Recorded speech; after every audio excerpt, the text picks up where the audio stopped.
नमस्कार प्यारे विद्यार्थियों, हमारे YouTube चैनल में आपका स्वागत है। हमारे YouTube चैनल पर आपको कक्षा 10 का संपूर्ण गणित का जो पाठ्यक्रम है वो बहुत ही इजी, आसान और सरल विधियों द्वारा समझने को मिलेगा। तो अधिक से अधिक लोगों तक हमारा ये वीडियो पहुँचे, इसके लिए इसको शेयर करना न भूलें, लाइक करना न भूलें और सब्सक्राइब करना भी न भूलें।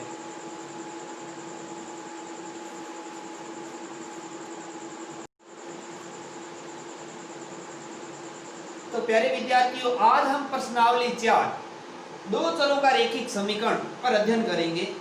तो दो चरों का रैखिक समीकरण, सबसे पहले पॉइंट आता है रैखिक समीकरण। रैखिक समीकरण किसे कहते हैं, ठीक है। और उसके अंदर दो चरों का, दो चर कौन कौन से होते हैं उनके बारे में अध्ययन करेंगे। देखो, रैखिक समीकरण होता है ax plus by plus c बराबर 0। यह एक रैखिक समीकरण है, रेखा का समीकरण है।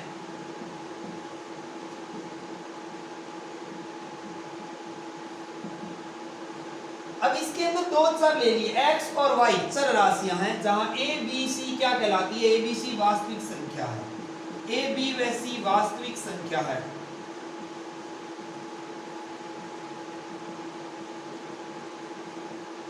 अगर एग्जाम्पल के तौर पे लो 5x बराबर 7, तो इसके अंदर चर एक ही दे रखा है, तो ये एक चर का रैखिक समीकरण हो गया। 5x माइनस 7 बराबर 0, इसके अंदर x दे रखा है, ठीक है, एक चर है, तो ये एक चर का रैखिक समीकरण हो गया। अगर इसके अंदर y साथ में दे दिया जाए तो दो चर का रैखिक समीकरण हो गया। अगर z साथ में दे दिया तो तीन चर का रैखिक समीकरण हो गया। अब इसके अंदर दो चरों के रैखिक समीकरण हो गए, ठीक है। कितने, दो समीकरण।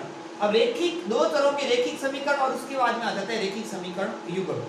युग्म के अंदर दो रैखिक समीकरण लिए जाते हैं। रैखिक समीकरण a1x ax plus by plus c, यह एक रेखा का समीकरण होता है। अगर यहाँ पर a1 b1 और c1 लगा दिया जाए तो यह रैखिक समीकरण एक हो गया।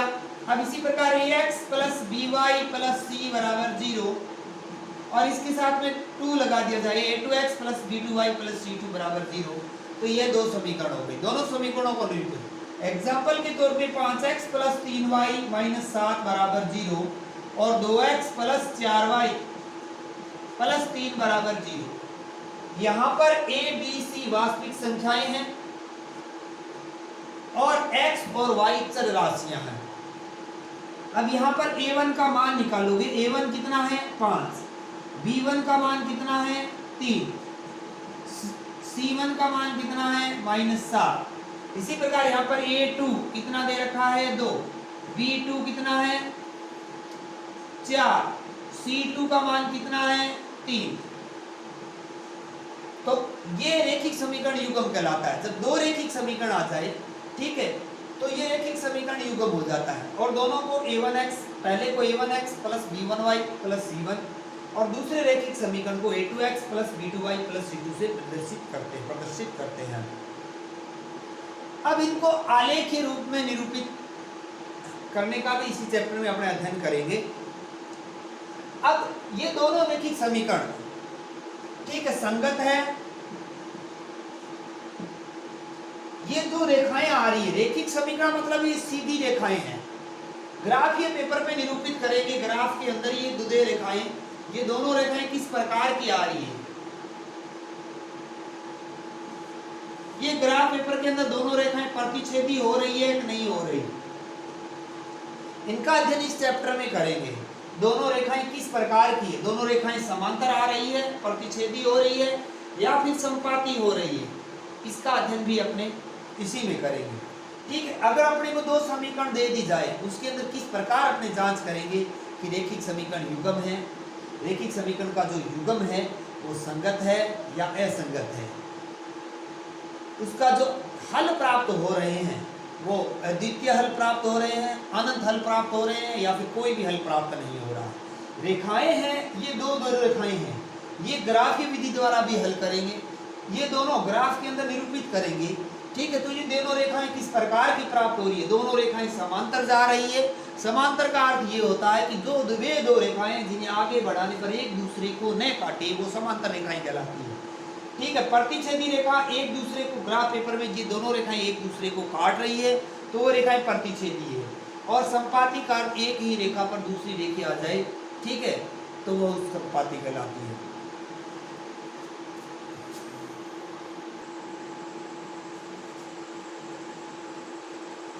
ये कह रहा है रैखिक समीकरण के युग्म संगत है या असंगत है, हल की प्रकृति कैसी है और रेखाएं कैसे प्राप्त होगी। ठीक है, इसके अंदर देखो मैंने यहाँ पर एक चार्ट बनाया है।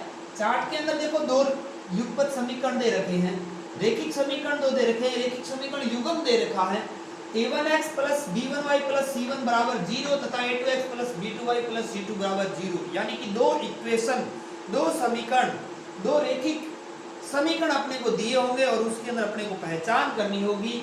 ठीक है, कि पहचान करनी होगी कि रेखाएं संगत है या असंगत है। रेखाओं के हल की प्रकृति की जांच करो, हल प्राप्त होगा या नहीं होगा, या अनंत हल प्राप्त होगा, अद्वितीय हल प्राप्त होगा, कैसा हल प्राप्त होगा, ये हमें बताना होगा। रेखाएं हैं वो कैसी प्राप्त होगी, रेखाएं, दोनों रेखाएं इसके अंदर ये जो दो समीकरण दे रखे हैं, ये दो रैखिक समीकरण दे रखे हैं, दो रेखाओं को निरूपित करते हैं। ये दोनों रेखाएं हैं किस प्रकार की प्राप्त होगी, यानी प्रतिच्छेदी रेखा प्राप्त होगी, या फिर संपाती रेखा प्राप्त होगी, या फिर समांतर रेखा प्राप्त होगी। इसके अंदर क्या करना है, आपको दोनों जो रैखिक समीकरण दे रखे हैं उसके अंदर आपको a1 b1 c1 और a2 b2 और c2 के मान निकालने हैं। मान निकाल करके उनकी तुलना करनी है, किनकी? गुणांकों की। रैखिक समीकरण में पहले गुणांक है abc का जो गुणांक है x का गुणांक a, y का गुणांक b, इसी प्रकार अचर पद है c, x और y चर राशियां हैं। अचर पदों की जो पहले a1 b1 c1 दे रखा है, इसकी दूसरे समीकरण के अंदर जो गुणांक आ रहे हैं उनके साथ में इनकी तुलना करेंगे। तुलना करने पर क्या आ रहा है, a1 बटे a2, इसका गुणांक a1 बटे में दूसरे समीकरण का a2 बराबर b1 बटे b2। इसके अंदर आपको ये a1 बटे a2 सबके गुणांक की तुलना करनी है। इसका गुणांक a1 बटे a2 बराबर b1 बटे b2 बराबर c1 बटे c2। ये तीनों कंडीशन करोगे एक साथ में, इनको हल करोगे। हल करने के बाद में आपकी लास्ट स्टेप जो आएगी उसके अंदर आपको ये बताएगा किस प्रकार की स्टेप प्राप्त होती है। तो इसके अंदर a1 बटे a2 ये लिखना, बराबर का चिन्ह b1, पहले समीकरण का b1, ठीक है, y का गुणांक, दूसरे समीकरण के y का गुणांक बटे में b2 बराबर c1 अचर पद प्लस में द्वितीय समीकरण का बटा में c2। अब इसकी तुलना करने पर अगर ये दोनों ही आपस में बराबर नहीं होते हैं, फर्स्ट स्टेप के अंदर ये भले बराबर हो लेकिन ये दोनों ही बराबर नहीं हो रहे हो, तो जिसके अंदर जो दो रेखाएं प्राप्त होगी, ठीक है, वो दोनों रेखाएं आपस में एक दूसरे को काटने वाली होगी। आगे वे एक दूसरे को काटने वाली होगी, प्रतिच्छेदी रेखाएं कहलाएंगी। प्रतिच्छेदी रेखा किसे कहते हैं? वे दो रेखाएं जिन्हें आगे बढ़ाने पर एक दूसरे को काट ले, वो रेखाएं प्रतिच्छेदी रेखाएं कहलाती है। वो रेखाएं कौन सी कहलाती है? प्रतिच्छेदी रेखाएं।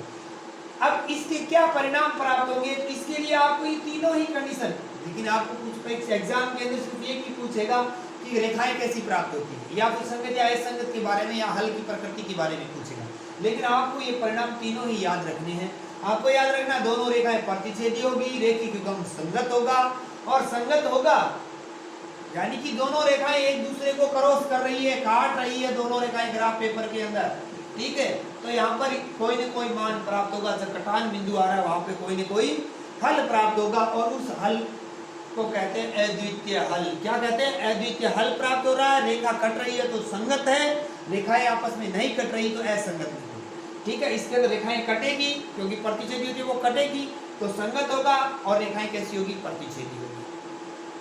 दूसरी कंडीशन के अंदर वापस यही करेंगे, पहले का a1 दूसरे का a2, पहले का b1 बटे b2 और c1 बटे c2।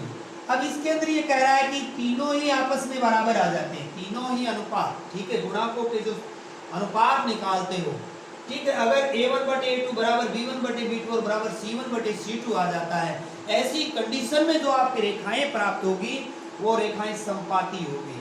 संपाती रेखा किसे कहते हैं? ग्राफ पेपर पे जो आप निरूपित करते हो, ये ग्राफ पेपर पे रेखा को निरूपित करोगे अगर उसी रेखा पर दूसरी रेखा आ जाती है, ठीक है, पहली और दूसरी इक्वेशन एक जैसी आ जाती है, ठीक है, इसी रेखा दूसरी रेखा डालोगे वो सेम इसी के ऊपर आएगी, पहली वाली के ऊपर आएगी तो वो समपाती कहलाती है। वो क्या कहलाती है? समपाती। ऐसी स्थिति में उसके जो परिणाम होंगे वो लिखोगे, दोनों रेखाएं कैसी थी? समपाती थी।